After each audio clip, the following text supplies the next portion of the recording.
अस्सलामुअलैकुम वरहमतुल्लाहि ताला वबरकातुहू।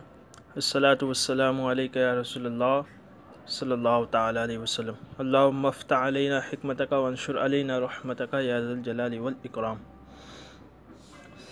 हम कई दिनों से अभी हुरूफ़ मुशब्बह बिल फ़ेल और फिर अफ़ाल नाक़िसा की बहस पढ़ रहे थे और फिर हमने इन्ना और अन्ना के दरमियान फ़र्क क्या है वो भी पढ़ लिया। आज हम पढ़ेंगे लाए नफ़ी जिन्स। तो पहली बात आप ये याद रख लीजिए कि पिछले सबक में आपने पढ़ा जुमला इस्मिया का बयान, तो उसको आप पढ़ते रहे क्योंकि अभी जो बातें आएंगी वो सब अफ़ाल नाक़िसा है और हुरूफ़ मुशब्बह बिल फ़ेल है और लाए नफ़ी जिन्स है। इन सब में वही उन्हीं की बातें, उन्हीं के कवायद आएंगे। यानी क्योंकि जो अफ़ाल नाक़िसा है और हुरूफ़ मुशब्बह बिल फ़ेल है और लाए नफ़ी जिन्स जो आज पढ़ेंगे आप, ये सब जुमले इस्मिया पर ही दाखिल होते हैं। तो जुमले इस्मिया के आप अहकाम को बार बार पढ़ते रहे, वो सबक को भी आप बार बार पढ़ते रहे, तो आपको ये सब बातें समझने में आसानी होगी। अब फिर दूसरी बात ये कि आज के दर्स में लाए नफ़ी जिन्स का बयान है, तो इसमें आपको पहले तो लाए नफ़ी जिन्स क्या है उसकी तारीफ़ मिसाल के साथ समझाएंगे, फिर उसके अहकाम क्या है, तो उसके 8 अहकाम हैं वो बताएंगे आपको। फिर उसके बाद लाए नफ़ी जिन्स कब अमल नहीं करता है उसकी 3 सूरतें। तो आपको आज 3 चीज़ें पढ़नी, लाए नफ़ी जिन्स की तारीफ़ और उसके 8 अहकाम और कब वो अमल नहीं करता उसकी 3 सूरतें। बस हासिल सबक ये है, तब उसको आप समझने की इंशाल्लाह कोशिश करें। तो लाए नफ़ी जिन्स किसे कहते हैं? वो हर्फ जो अपने बाद वाले होने वाली जिन्स से ख़बर की नफ़ी करता है। वो हर्फ जो अपने बाद होने वाले जिन्स से ख़बर की नफ़ी करता है। जैसे मिसाल देखिए, ला रैब फ़ीही, उसमें कोई शक की जगह नहीं। तो इस आयत करीमा में लफ्ज़ ला ने कुरान करीम से जिनसे रैब की नफ़ी कर दी और ज़ाहिर कर दिया कि ये किताब अज़ीम असलन महल शक नहीं। रैब माने होता है शक, तो जब फरमा दिया कि ला रैब फ़ीही, उसमें कोई शक नहीं, तो जब ला आ गया पहले लाए नफ़ी जिन्स, तो इससे तमाम शक निकल गए। यानी ऐसा नहीं कि कुछ शक है या 1-2 शक है, 5-10 शक बाकी है, कुछ नहीं, तमाम शक इससे निकल गए। बिल्कुल ही इस किताब में शक नहीं है, ज़र्रा बराबर भी शक नहीं है।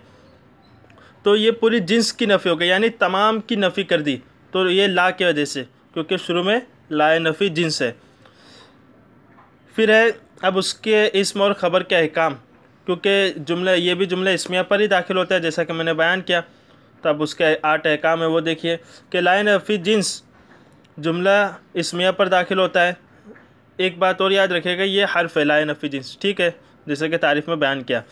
तो नंबर 1, लाए नफ़ी जिन्स जुमला इस्मिया पर दाखिल होता है।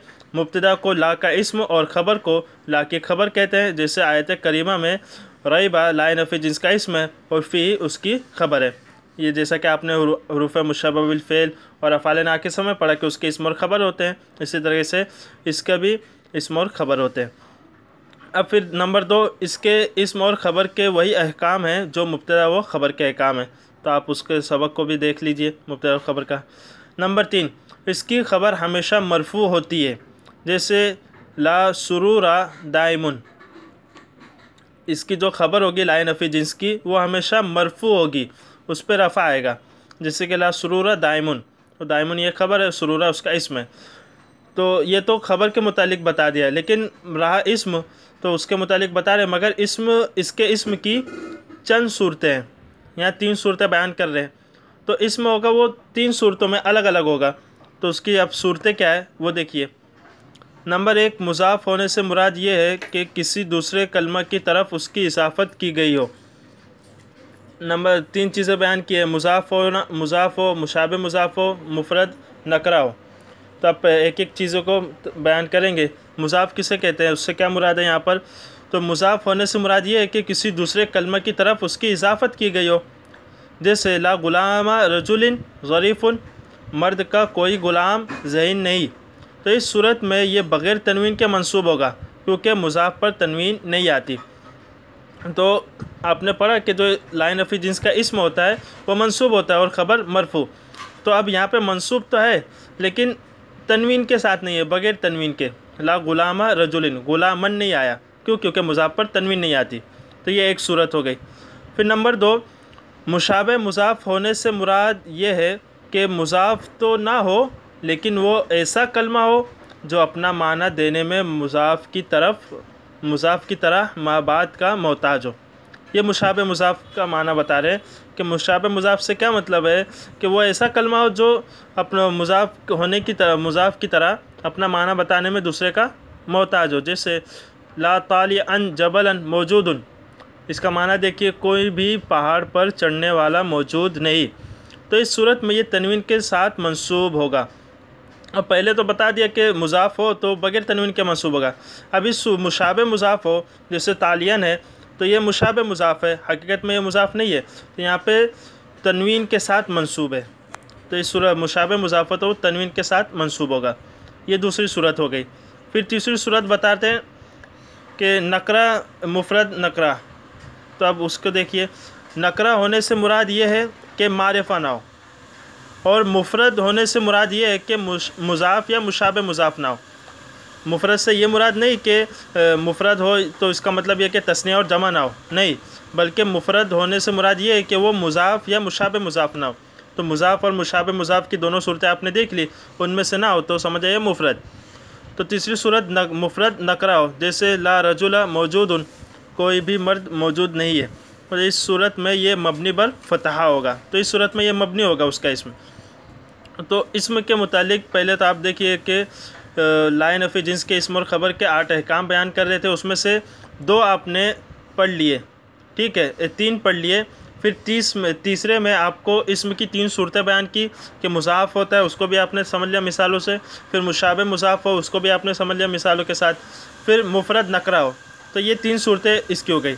अब फिर अहकाम की तरफ आ रहे, 3 अहकाम हो गए। अब चौथा अहकाम क्या है वो देखिए। अगर इसका इस्म मारिफा हो, यानी लाए नफ़ी जिसका इस्म मारिफा हो, तो दूसरे मारिफा के साथ ला का तकरार ज़रूरी है। जैसे ला ज़ैदुन शायरुन वला बकरुन, न ज़ैद शायर है और न बकर। इस सूरत में ला कोई अमल नहीं करेगा और उसके बाद आने वाले दोनों इस्म यानी मुब्तदा और ख़बर होने की वजह से मरफ़ू होंगे। जब अगर इसका इस्म मारिफा हो और दूसरे मारिफा के साथ, तो दूसरा जो मारिफा लफ्ज़ आएगा उसके भी साथ लाना ज़रूरी है। जैसे ला ज़ैदुन शायरुन वला बकरुन, तो अब यहाँ ऐसा नहीं कह सकते कि ला ज़ैदुन शायरुन व बकरुन, बल्कि वहाँ भी ला लाना पड़ेगा, वला बकरुन, ला के साथ लाएंगे दूसरे इस्म मारिफा को, जब दोनों मारिफा हो, ठीक है। तो ये इसकी सूरत हो गई। और इस सूरत में लाए नफ़ी जिन्स जो अमल करता था, यानी अपने इस्म को नसब और ख़बर को रफ़ा, उसका अमल बातिल हो जाएगा, रुक जाएगा। अब फिर 5वीं सूरत बता रहे, अगर लाए नफ़ी जिन्स के बाद इस्म नकरा हो, ऊपर तो मारिफा उसका बता दिए, अब नकरे के बता रहे हैं। अगर नकरा हो और दूसरे नकरा के साथ ला का तकरार हो, तो माँ बाद इस्म को मरफू और मंसूब दोनों तरह पढ़ना जायज़ है। अगर नकरा हो और उसके बाद भी नकरा हो माँ बाद, तो उसके साथ ला का तकरार हो, दूसरा जो नकरा आ रहा है उसके बाद उसके साथ भी ला की तकरार होगी, ठीक है। तो इस सूरत में मरफू भी पढ़ सकते हैं और मंसूब दोनों तरीके से। जैसे ला रफ़सा वला फसूका, इसे ला रफ़सुन वला फसूकुन भी पढ़ सकते हैं। देखिए रफ़सा पहला, ला रफ़सा में ये रफ़सा ये भी नकरा है, और वला फसूका ये भी नकरा है, तो दोनों नकरा है। और दूसरा जो नकरा है फसूका, उसके बाद उससे पहले ला है, दोनों में तकरार है ला की। तो इस सूरत में इसको मंसूब भी पढ़ सकते हैं, मरफू भी ला रफ़सा वला फसूका या ला रफ़सु वला फसूकु, दोनों पढ़ सकते हैं। फिर बता रहे कि यही वजह है कि ला हौला वला कुव्वता में 5 सूरतें जायज़ हैं। अब ला हौला वला कुव्वता इल्ला बिल्लाहिल अलिय्यिल अज़ीम, तो इसके मुतालिक बता रहे कि इसमें एराब की 5 सूरतें इसी वजह से जायज़ है। अब वो किस तरीके से, वो देखिए आपको समझा रहे हैं कि अगर पहले इस्म नकरा को फ़तह दें तो दूसरे पर फ़तहा, नसब और रफ़ा तीनों जायज़ है। जैसे ला हौला वला कुव्वता, ला हौला वला कुव्वतन, ला हौला वला कुव्वतुन इल्ला बिल्लाहिल अलिय्यिल अज़ीम, तो तीनों पढ़ सकते। 3 एराब हो गए ना, पहला ला हौला वला कुव्वता, दोनों पे नसब, ला हौला वला कुव्वतन दूसरे पे तनवीन, फिर ला हौला वला कुव्वतुन फिर रफ़ा, ये 3 सूरतें हो गई। फिर बता रहे, और अगर पहले इस्म को रफ़ा दे यानी ला हौलु पढ़े, तो दूसरे को रफ़ा और नसब देना जायज़ है। जैसे ला हौलुन वला कुव्वतुन, दोनों को न रफ़ा पढ़े, या ला हौलुन वला कुव्वता इल्ला बिल्लाहिल अलिय्यिल अज़ीम। तो ये 5 सूरतें हो गई ला हौला वला कुव्वता इल्ला बिल्लाहिल अलिय्यिल अज़ीम। तो ला हौला वला कुव्वता के मुतालिक 5 सूरतें, इसको आप अच्छे से याद कर ले, ये बहुत अहम चीज़ है। अब इसका ये मतलब नहीं कि 5 सूरतें हैं तो आप जहाँ कहीं जैसे कहीं हदीस में आए या कुरान शरीफ में आए तो वहाँ पे आप जो उसमें एराब दिए कुरान शरीफ में उसको बदल कर ये 5 एराब पढ़े, इसका मतलब ये नहीं है। बस ये एक कायदे के तौर पे उसको आप याद रखें कि इस तरीके से पढ़ सकते हैं। फिर है नंबर 6 पे बता रहे जब भी ला के बाद लफ्ज़ बुद्धा आ जाए तो वो लाए नफ़ी जिन्स और बुद्धा उसका इस्म होगा। जब ला के बाद लफ्ज़ बुद्धा आ जाए तो लाए नफ़ी जिन्स क्या कहते हैं, लाए नफ़ी जिन्स का वो इस्म हो जाएगा। जैसे ला बुद्दा लिल आलिम मिनल इल्म, आलिम के लिए इल्म ज़रूरी है, ठीक है। तो ये को बता रहे कि जब लाए नफ़ी जिन्स के बाद जब लफ्ज़ बुद्धा आ जाता है और बुद्धा उसका इस्म हो जाएगा, तो जैसे ला बुद्दा लिल आलिम मिनल इल्म में लाए नफ़ी जिन्स बुद्धा उसका इस्म और लिल आलिम मिनल इल्म ये पूरी खबर। फिर नंबर 7 करीना मौजूद हो तो ला के इस्म को हज़फ कर देना जायज़ है। करीना आपने ऊपर पढ़ा था, यानी कोई निशानी ऐसी कोई बात पता चले, जैसे कि ला अलैका ये असल में ये असल में क्या था, ला बासा अलैका, ठीक है। तो हज़फ इस्म पर करीना ये है, यानी इसम के हज़फ पर, इसमें इसका क्या है, बासा, ये इसका इसम है लेकिन उसका हज़फ कर दिया गया है। क्यों? करीना क्या पाया जा रहा है कि लाए नफ़ी जिस इसम पर दाखिल होता है, जबकि यहाँ हरफ अला, ये हरफ अला पर दाखिल है। ला अलैका तो अला ये हरफ जर है, ठीक है, तो हर्फ पर दाखिल है। इससे मालूम हुआ कि इसका इस्म महजूफ़ है, क्योंकि जो लाए नफ़ी जिन्स होता है वो इस्म पर दाखिल होता है, और ला अलैका में ला के बाद ये हर्फ है अला, तो इससे पता चले कि यहाँ इसका इस्म पोशीदा है, महजूफ़ है, तो ये करीना हो गया। फिर नंबर 8 इसकी ख़बर को अक्सर हज़फ कर दिया जाता है, यानी लाए नफ़ी जिन्स की ख़बर को अक्सर हज़फ कर दिया जाता है जबकि वो मालूम हो, जबकि ख़बर मालूम हो उस वक्त। जैसे कि मिसाल दे रहे हैं कि ला इलाहा इल्लल्लाह कलमा जो पढ़ते हैं, यहाँ मौजूदुन महजूफ़ है, यानी ला इलाहा मौजूदुन इल्लल्लाह, ला इलाहा कोई माबूद नहीं, तो इससे पता चला कि मौजूदुन कोई माबूद मौजूद नहीं है, ठीक है। तो यहाँ मौजूद नहीं है खबर हो जाएगा, और वो जब मालूम ही है मानवी तौर पर इंसान को समझ में आ जाता है, इसलिए वहाँ पोशीदा है, उसको हज़फ कर दिया गया है। ये 8 अहकाम हो गए लाए नफ़ी जिन्स के, इसम और ख़बर के। अब बता रहे कि दर्ज झेल सूरतों में ला मुल्गा अनिल अमल होगा, यानी उसका अमल बातिल हो जाएगा। अब 3 सूरतें बता रहे जिसमें लाए नफ़ी जिन्स का अमल बातिल हो जाता है, यानी लाए नफ़ी जिन्स कुछ अमल नहीं करता, तो उसको एक नाम दे देते ला मुल्गा अनिल अमल, यानी जो अमल से रोक दिया गया हो, अमल नहीं करता हो। नंबर 1 जब इसका इस्म मारिफा आ जाए, जैसे ला ज़ैदुन इंदी वला बकरुन ला रजुलु फिद्दार वलल इब्नु, ये जैसा कि आपने ऊपर ये सूरत में भी पढ़ा, ये सूरत नंबर 4 में, ठीक है, ला ज़ैदुन शायरुन वला बकरुन। फिर बता रहे जब ला, और नंबर 2 जब ला और उसके इस्म के दरमियान फ़ासला आ जाए, यानी दरमियान में उनके कुछ फ़र्क आ जाए, जैसे ला फिद्दार रजुलन वला इमरातुन, तो फिद्दार ये रजुलन इसका इस्म है लाए नफ़ी जिन्स का, और फिद्दार ये लाए नफ़ी जिन्स के इस्म के दरमियान फ़र्क कर रहा है, दूरी कर दिया है, तो उस वक्त लाए नफ़ी जिन्स अमल नहीं करेगा। देखिए रजुलन ये उसका इस्म है लेकिन मरफू है, हालांकि मंसूब होना चाहिए। नंबर 3 जब इससे पहले हरफ जर आ जाए, जैसे ज़रबनी ज़ैदुन बिला वजहिन, तो ला यहाँ लाए नफ़ी जिन्स का है, लेकिन जब उस पर हरफ जर आ गया तो उसका अमल बातिल हो गया।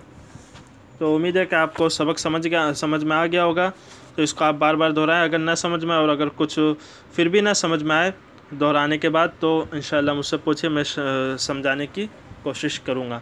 अब मश्क आ रही है, मश्क में देखिए मुंदरजा झेल कलमात को सही तरतीब देकर लाए नफ़ी जिन्स के इस साथ इस्तेमाल करें, जैसे अद्दीन है, इकरा है, फ़ी, तो इसमें आपको लाए नफ़ी जिन्स लगाना है, तो ये तो आसानी है, ला इकरा फ़िद्दीन, ठीक है। इसी तरीके से दूसरे भी आपको सब तरतीब देना है कि कौन सा लफ्ज़ किसके बाद आएगा और उस पर एराब क्या आएगा, तो एराब तो दिए हुए, आपको अंदाज़ा लगा लेना है उस हिसाब से। फिर है नंबर 2 दर्ज झेल जुमलों की अरबी बनाएं, तो ये थोड़ा तवील है। देखिए अरबी बनाने में थोड़ी दुश्वारी तो आएगी, लेकिन लुगत का सहारा ले इंशाअल्लाह आसान होगा। अस्सलामु अलैकुम व रहमतुल्लाह। अल्लाह तबारक व तआला हमें इल्म दीन हासिल कर कर उस पर ज़्यादा से ज़्यादा अमल करने की तौफ़ीक़ अता फ़रमाए। अस्सलामु अलैकुम व रहमतुल्लाह।